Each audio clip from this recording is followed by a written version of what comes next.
വിജയങ്ങളുടെ പിതൃത്വം ഏറ്റെടുക്കാൻ എല്ലാവരും മത്സരിക്കും. എന്നാൽ പരാജിതരുടെ പിതൃത്വം ഒരാളും ഏറ്റെടുക്കില്ല. ദേശീയപാത 66 4 ജില്ലകളിൽ തകർന്നപ്പോഴാണ് പിതൃത്വത്തിനു വേണ്ടി മത്സരിച്ചവർ ഇപ്പോൾ സ്വന്തം കുട്ടിയെ കൈയൊഴിയുന്നത്. ദേശീയപാതയുടെ പിതൃത്വം അവകാശപ്പെട്ടുകൊണ്ട് മുഖ്യമന്ത്രിയുടെയും പൊതുമരാമത്ത് മന്ത്രി മുഹമ്മദ് റിയാസിൻ്റെയും ഫ്ലെക്സ് ബോർഡുകൾ ഉയർന്നത് ജനങ്ങൾ കണ്ടതാണ്.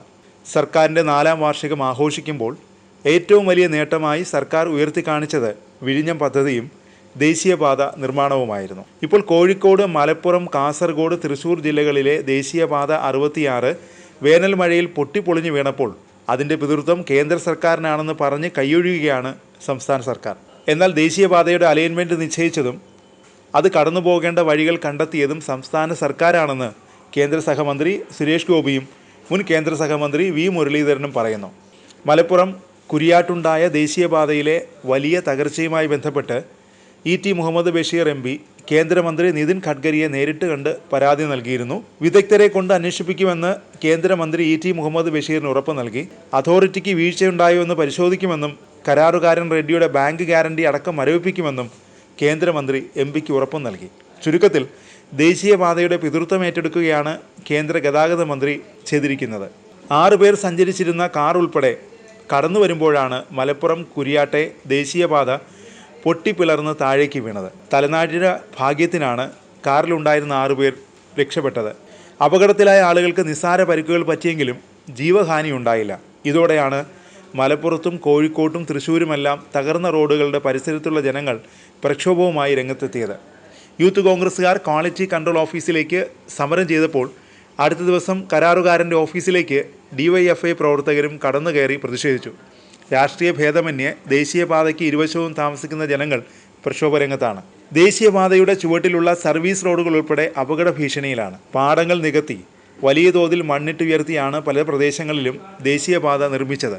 മണ്ണ് പരിശോധനയോ മറ്റ് ശാസ്ത്രീയമായ പഠനമോ നടത്തിയിട്ടില്ലെന്നാണ് ജനപ്രതിനിധികളും നാട്ടുകാരും പരാതിപ്പെടുന്നത്. സോയിൽ ടെസ്റ്റ് പോലും നടത്താതെ പണിതുയർത്തിയ ദേശീയപാതകൾ അപകടക്കണിയായി മാറിയിരിക്കുന്നു എന്നാണ് ജനങ്ങൾ പറയുന്നത്. പാതയുടെ പരിസരങ്ങളിലുള്ള വീടുകളിലേക്ക് വേനൽ മഴ ആരംഭിച്ചപ്പോൾ തന്നെ വെള്ളവും ചെളിക്കെട്ടും വന്നടിയുന്ന അവസ്ഥയാണ്.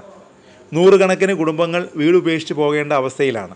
ദേശീയപാതയുടെ തകർച്ച ഗുരുതരമാണെന്ന് കണ്ടതോടെ റോഡ് നിർമ്മിച്ച കരാറുകാരെ കേന്ദ്ര സർക്കാർ കരിമ്പട്ടികയിൽപ്പെടുത്തി കഴിഞ്ഞു. മേൽനോട്ടം വഹിച്ച 4 ഉദ്യോഗസ്ഥരെ സസ്പെൻഡ് ചെയ്യുകയും ചെയ്തു. ജനരോഷമുയർന്നപ്പോൾ കേന്ദ്ര സർക്കാർ ഈ വിഷയം അതീവ ഗൗരവത്തോടെയാണ് കാണുന്നത്.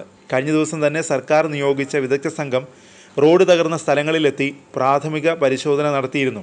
IITയിലെ വിദഗ്ധർ അടങ്ങുന്ന സംഘം അടുത്ത ദിവസം പരിശോധന നടത്തി റിപ്പോർട്ട് നൽകുമെന്നാണ് കേന്ദ്ര സർക്കാർ പറയുന്നത്. എന്തായാലും ദേശീയപാതയുടെ പിതാക്കൾ ആരാണെന്ന തർക്കം ഇതോടെ അവസാനിച്ചിരിക്കുകയാണ്. 1ാം പിണറായി സർക്കാരും 2ാം ഭരണവും ഉയർത്തിക്കാണിച്ച 2 വലിയ പദ്ധതികൾ ഗെയിൽ പൈപ്പ് ലൈൻ യാഥാർത്ഥ്യമാക്കിയതും ദേശീയപാത നിർമ്മാണം നടപ്പിലാക്കിയതുമാണ്.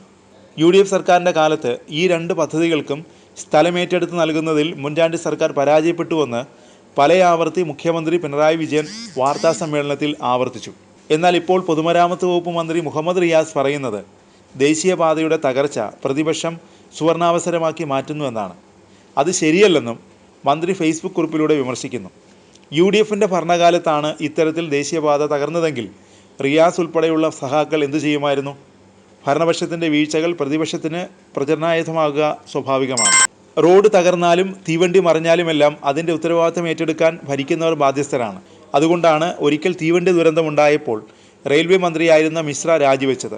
ദുരന്തത്തിൽ ഒരു പങ്കും അന്ന് റെയിൽവേ മന്ത്രിയായിരുന്ന മിശ്രയ്ക്കുണ്ടായിരുന്നില്ല. ധാർമ്മിക ഉത്തരവാദിത്തമാണ് അദ്ദേഹത്തെ രാജിക്ക് പ്രേരിപ്പിച്ചത്. ഇത്തരം നേതാക്കളും മന്ത്രിമാരും നമ്മുടെ നാട്ടിലുണ്ടായിരുന്നു. വികസനം ഒഴിവാക്കാനാവില്ല.